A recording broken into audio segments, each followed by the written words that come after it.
enfermedades que pasan desapercibidas, pero para aquellos que las padecen es un calvario cotidiano. Estamos hablando, por ejemplo, de la enfermedad celíaca. Pasa desapercibida a veces por, claro, aquel que no lo sufre como que dice, bueno, no sé, si es que malas digestiones hemos tenido todos, pero es que es mucho más que una mala digestión. Enseguida nos va a sacar de dudas Ramón Bernadó, nuestro médico de cabecera, a quien ya tenemos otro lado de Zoom y a quien ya agradezco que saque este tema porque, como ya le he admitido, es un tema que yo hace tiempo quería tocar. Buenos días, Ramón. ¿Cómo estamos? Buenos días, José Luis. Pues bueno, encantado de saludarte y de saludar a todos nuestros oyentes y espectadores. Siempre es un placer hablar de medicina, en este caso, de salud. Y efectivamente, la enfermedad celíaca, que es una cosa de la que se habla mucho y a veces se habla un poco alocadamente, y es un tema que yo también quería tratar hace tiempo, pero bueno, han ido surgiendo otras cosas. Mira, la enfermedad celíaca es una enfermedad que se manifiesta en el intestino delgado Uh-huh. y que, como produce una atrofia de las vellosidades intestinales, si te fijas, Sí, aquí detrás, José Luis, tengo un intestino normal, ¿no? Con sus vellosidades que ya ves que se hunden mucho en la mucosa, que sí. sobresalen. ¿Y eso qué consigue? Pues consigue que tengamos una gran superficie de absorción para Uh-huh. absorber los nutrientes, para absorber las vitaminas, las proteínas, los hidratos de carbono, Claro. etcétera, etcétera, etcétera.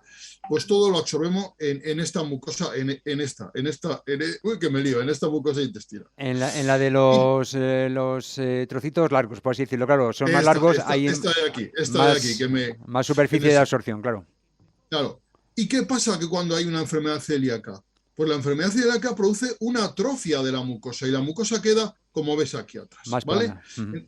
Y entonces, ¿qué pasa? Que se produce una mala absorción de los nutrientes y en consecuencia produce una malnutrición. Y esto Uh-huh. es especialmente grave en niños. Por eso es muy importante diagnosticar la enfermedad celíaca en niños.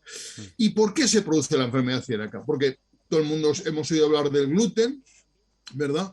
Y la enfermedad celíaca es una alergia al gluten. Y cuando digo alergia y no digo intolerancia, ¿no?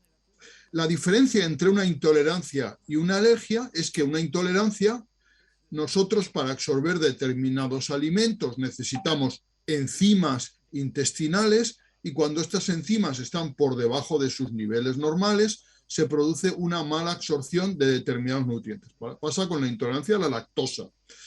Entonces, la lactosa, si hay una intolerancia, quiere decir que hay un déficit de la enzima que la descompone y que ayuda a su absorción y en consecuencia hay una mala absorción de lactosa y se produce en consecuencia manifestaciones clínicas, la diarrea, es lo más importante.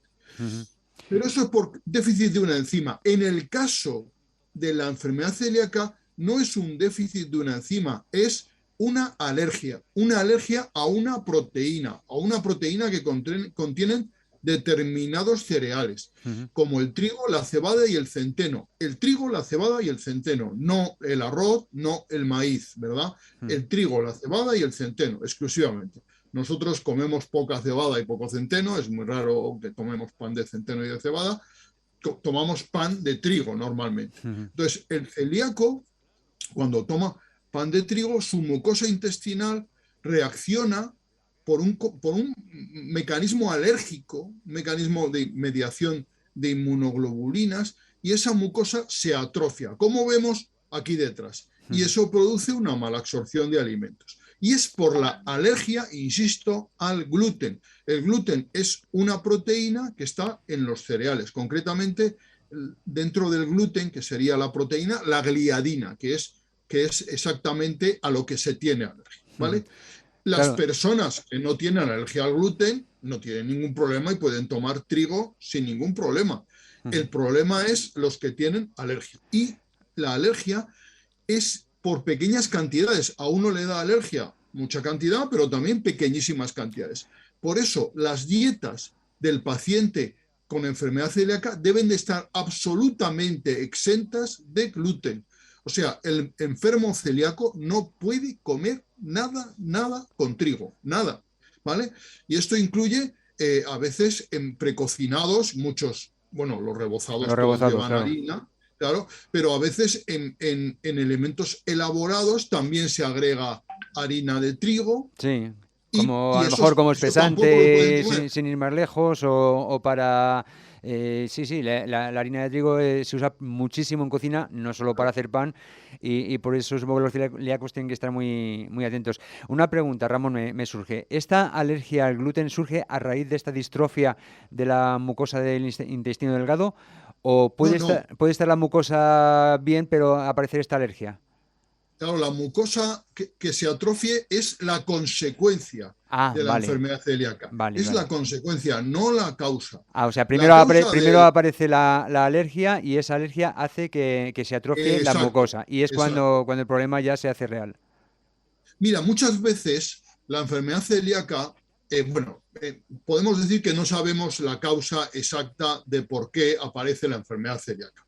Sí que es verdad que a veces se asocia a determinadas enfermedades. Por ejemplo, los pacientes con diabetes tipo 1, que en la diabetes tipo 1 tiene un mecanismo inmunológico, como hablamos en su día, pues tienen más incidencia de enfermedad celíaca. Por ejemplo, los pacientes con síndrome de Down o síndrome de Turner, que es más raro, pero el síndrome de Down, pues también tiene más predisposición a tener enfermedad celíaca. Las personas con enfermedades autoinmunes tiroideas, que son muy frecuentes. Por cierto, no hemos hablado nunca del hipotiroidismo, tenemos que hablar un día porque es una enfermedad frecuentísima. Cuando usted diga, doctor. Así me gusta. La colitis, determinados tipos de colitis inflamatoria también cursan más veces con enfermedad celíaca, ¿vale? O sea, hay determinadas patologías que cursan más con enfermedad celíaca. Y luego, por ejemplo, a veces la enfermedad celíaca se desencadena por después de una intervención quirúrgica o después del embarazo. No es raro oír decir, no, yo no era celíaca, pero a raíz del embarazo, efectivamente, a veces un embarazo, un parto, o una infección viral, o un estrés emocional. No olvidemos que el intestino delgado, el intestino, el aparato digestivo en general es muy sensible al estrés, Ujú. pues a veces después de estos procesos aparece una enfermedad celíaca. No son la causa, pero sí el desencadenante, ¿verdad? Y sí que influye la herencia. Está claro que los hijos de pacientes con enfermedad celíaca deben de hacerse pruebas sencillas, que es como las que hay ahora, para descartar que no sean celíacos. ¿Y cuándo debemos de hacer pruebas para determinar si es uno celíaco? Sobre todo en niños. En niños tiene mucha importancia.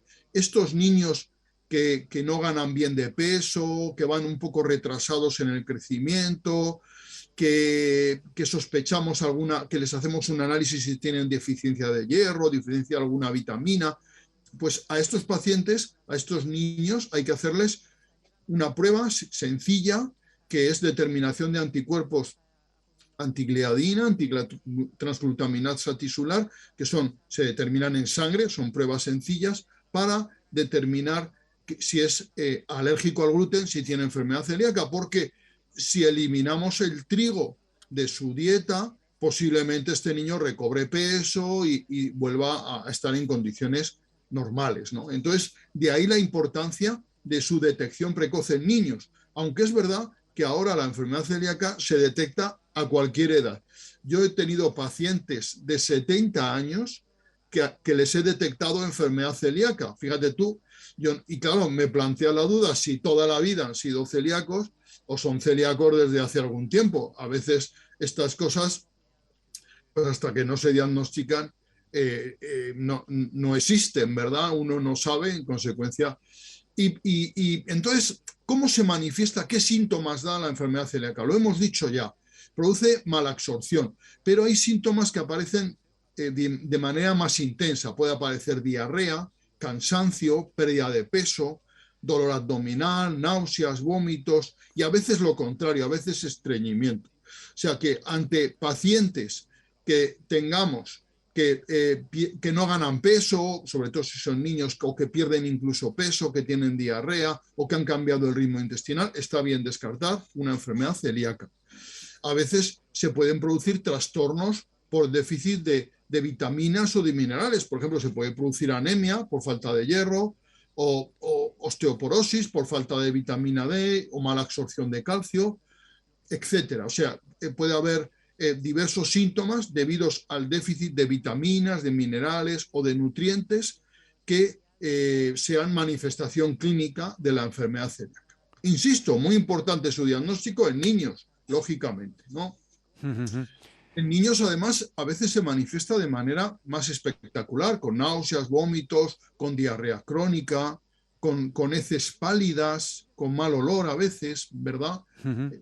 Y sobre todo la ganancia ponderal. Un niño que no gana peso, hay que hacerle un estudio de enfermedad celíaca. Oye, Mira, veo que la diagnosis de esta enfermedad es un tanto compleja, que por todo esto que estás diciendo. A ver, ¿qué nos puede hacer sospechar que alguien está padeciendo esta enfermedad? ¿Cuáles son los síntomas visibles más obvios? sí, los que hablábamos, José Luis. Mira, si tenemos un hijo que no gana peso, y que come bien o que come relativamente bien, pero no gana peso, pues está bien llevarle al pediatra y descartar. Eso se hace con un análisis de sangre que es relativamente sencillo Sí. de realizar, relativamente sencillo, tan sencillo como un análisis de sangre. Se piden los anticuerpos transglutaminasa tisular o anticuerpos antigliadina y con eso se descarta que tenga enfermedad celíaca, o sea que es de diagnóstico relativamente Sí, y sencillo. en adultos yo no sé si a lo mejor, puesto que es una afección que se origina en el intestino delgado, no sé si hay lo que decíamos, lo que decía al principio, malas digestiones o dolores de cómo se puede empezar a sospechar que es. Claro, en un adulto es a veces difícil, ¿no? El adulto acude muchas veces a su médico de cabecera con síntomas muy diferentes, muy dispersos, que no identifican una enfermedad celíaca. Pues uno puede contar que tiene más deposiciones de lo normal, que a veces tiene sensación de gas, que hace digestiones pesadas, cosas que son muy inespecíficas, ¿no? Sí. Entonces a este paciente, que siempre está bien hacerle una analítica por descartar que no tenga un proceso añadido, porque estos síntomas pueden ser síntomas de una úlcera, pueden ser síntomas de una enteropatía más grave o pueden ser síntomas de la enfermedad celíaca. Pues en ese análisis que se le pide al paciente, incluir lo que hablamos, esta determinación de anticuerpos antitransglutaminasa tisular o antigliadina, y con eso llegaríamos al diagnóstico. Es relativamente fácil, pero claro, hay que sospecharlo, hay que ir pensando, ¿no?, en la enfermedad celíaca. Y antes el diagnóstico era mucho más complejo, porque para diagnosticar, cuando no teníamos estas determinaciones, había que hacer biopsia de la mucosa intestinal para ver que se había producido atrofia, esto que ves aquí, Sí. y luego dejarle sin gluten durante un periodo de tiempo y comprobar que la mucosa se había restablecido, como vemos aquí. O sea, que fíjate tú que era mucho más complicado. O sea, Ahora, la enfermedad celíaca puede ser reversible, esa mucosa puede retomar su. claro, sí, totalmente. Muy Ajá. buena pregunta, José Luis, porque si uno hace dieta sin gluten durante una temporada, una dieta sin gluten que tiene que ser muy estricta, ¿eh? No puede tomar nada de gluten y no puede, además, contaminar sus alimentos con gluten. No vale, por ejemplo, meterse en el tostador, que tuesta toda la familia a las tostadas, una tostada de pan de maíz, que eso sería perfectamente válido, porque esa tostadora estará contaminada con pan de trigo de los que han tomado antes. Ajá. Y esa poquita cantidad, esa ínfima cantidad, ya produce la alergia. Date cuenta que esto es una alergia. Y muy pequeñas cantidades gliadina de gluten producen enfermedad celíaca, producen atrofia intestinal, ¿vale? O Ajá. sea que uno no puede comer nada de gluten, nada. En casa es muy fácil porque uno puede comprar pan de arroz, pan de maíz, puede hacerse bizcochos de maíz sin ningún problema, eso no es ningún problema. Y luego puede tomar, por supuesto, verdura, fruta, carne, pescado, sin ninguna restricción, productos lácteos. Lo que no puede tomar es trigo, cebada y centeno, pero trigo sobre todo. Entonces en casa es muy fácil, pero fuera de casa es casi imposible. ¿Por qué? Porque tú vas a un restaurante y pides cualquier cosa, por ejemplo, en una plancha, y tal, y seguramente en esa plancha antes han puesto un trozo de pan y lo han tostado. O sea que hay que tener muchísimo cuidado. Esas patatas están fritas en una freidora donde a lo mejor antes O sea, han cualquier traza metido un filete empanado. de gluten puede disparar Claro, este proceso alérgico. desencadena el proceso alérgico y produce la atrofia intestinal. Ajá. Entonces, uno no puede tomar nada, absolutamente nada. No vale decir más, de vez en cuando no, de vez en cuando no, que estás manteniendo tu patología y manteniendo, y con los niños, pues mucho más estricto. Entonces, en casa es fácil hacer una dieta sin gluten, muy fácil, y fuera de casa, muy complicado. Ujú. Yo, de hecho, a los pacientes les recomiendo, digo, no comas fuera de casa, sencillamente. O si comes fuera de casa, llévatela de casa la comida, porque en cualquier restaurante es muy difícil, Ujú. incluso estos que te dicen, tenemos una dieta sin gluten, pero eso es muy difícil también. En cualquier sitio, mantener una dieta sin gluten en un restaurante es muy complicado, ¿no? Ujú. Entonces, por eso comer en casa fácil, comer fuera mucho más difícil. Ujú. Quería hablarte, José Sí. Luis, de un trastorno que se da en niños pequeños, y que se debe también al gluten, y que es la dermatitis herpetiforme, que es un trastorno que se da en la cara, unas lesiones características, ¿vale? Y que aparece también en el codo, rodillas, en el cuero cabelludo, en las nalgas, de una localización diferente, y que se debe a la alergia al gluten, que no se manifiesta como enfermedad celíaca, sino que se manifiesta en la piel. Esto los pediatras lo conocen bien, y a veces en estos alteraciones dermatológicas que no se sabe muy bien qué son, que no las identifican, hacen la prueba de decirle a la madre que deje de darle harina de trigo, que deje de darle trigo, y estos niños con dermatitis herpetiforme mejoran comiendo sin gluten, ¿vale? Es un trastorno que quería mencionar, que no es enfermedad celíaca, pero que se debe también al gluten y que se da en niños. O sea, tenerlo esto presente, la dermatitis herpetiforme. Ajá. Bueno, viene a ser otra consecuencia derivada, no es la enfermedad celíaca, pero digamos que es prima suya, viene de la misma raíz. La misma causa, sí, lo Ajá. único que manifestarse, en lugar de manifestarse en el intestino delgado, se manifiesta en la piel. ¿Vale, Vale. José Luis? Oye, para la enfermedad celíaca ya hemos dicho que la solución es esta, ser muy cuidadoso, pero es la única solución. Yo no sé si hay algún tipo de tratamiento para paliar síntomas o incluso para regenerar esa mucosa. No, José Luis, no hay ningún tipo de tratamiento. La enfermedad celíaca no tiene tratamiento. El tratamiento es la dieta sin gluten. Y la mucosa intestinal, después de unos meses, revierte y vuelve a su estado normal. Por eso es importante que las personas con enfermedad celíaca, cuando, por ejemplo, llevan un tiempo comiendo sin gluten, se hagan un control de estos anticuerpos que mencionábamos, porque estos anticuerpos, si pasa un tiempo sin comer sin gluten, se negativizan, se vuelven negativos Ujú. y no se detectan en el paciente. Y eso es un buen testeo de que el paciente está haciendo bien la dieta y que su enfermedad celíaca está Ujú. progresando muy bien, está yendo muy bien. ¿Me Ujú. explico? Entonces, el trigo lo tenemos mucho en la dieta. Yo sé que es un inconveniente muy grande comer sin trigo, pero es la única solución para los enfermos celíacos. Ujú. Y muy importante, sobre todo en niños, lógicamente, que puede alterar el crecimiento. Ajá. En adultos, pues también, porque puede producir a veces déficit de absorción de determinadas vitaminas, Ujú. minerales, Claro, y etcétera, eso y genera producir carencias. deficiencias nutricionales, claro. Ujú. Claro, claro. Qué complejo es todo esto, qué compleja es esta maravillosa máquina que se llama cuerpo humano, que hay que tener, por lo que veo, completamente engrasada en todo momento y estar revisando y no darle aquello que no tolera por unas u otras razones hasta que a base de no dárselo pueda tolerarlo, como es el caso de la enfermedad celíaca, que ya no sé si también se llama celiaquismo o esto es una voz coloquial. Celiaquía, sí. Ah, celiaquía. Otro término, celiaquía, Ajá, es un término que también recibe, ¿no? ajá. Es o mala absorción por gluten, son Sí, términos todos equivalentes, ¿no? bueno. Celiaquía es también un término correcto, y enfermedad celíaca, por supuesto, Ujú. y alergia al gluten. Y insisto que es alergia, no intolerancia, que muchos pacientes, incluso con la enfermedad celíaca, me dicen, yo tengo intolerancia al gluten. No, tienes alergia al gluten, que cambia mucho la situación. Bueno, pues ya sabemos más sobre la enfermedad celíaca, sobre lo que lo origina y sobre cómo curarla. De prevención ni hablamos. Esto si aparece, aparece, y si no aparece, no hay un modo de vida que evite al que le haya tocado le toque.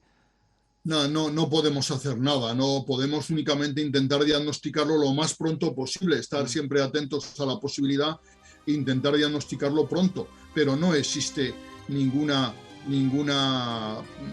capacidad, no podemos hacer nada para evitar ser celíacos, ¿no? Luego hay una moda que se ha extendido mucho en actores de Hollywood, en gente en gente un poco extraña, que es no tomar trigo porque dicen que el gluten es malo. No, el gluten no es malo. Si no eres alérgico, el gluten es una proteína excelente, me explico. El problema es ser alérgico a ella, pero si no eres alérgico puedes comer con trigo perfectamente. Estas personas que eliminan el trigo de su dieta porque piensan que es más sano, eso es un error. No hay por qué eliminar el trigo de la dieta en absoluto, salvo que seas celíaco, claro. Muchísimas gracias, Ramón Bernadó, por estas explicaciones que de nuevo nos traes a Es la Mañana de Guadalajara y que espero que me consta, vamos, que les son muy útiles a muchas personas. Mañana volvemos a hablar, ya mañana de cine, ¿de acuerdo? Pues mañana nos vemos, José Luis, un abrazo.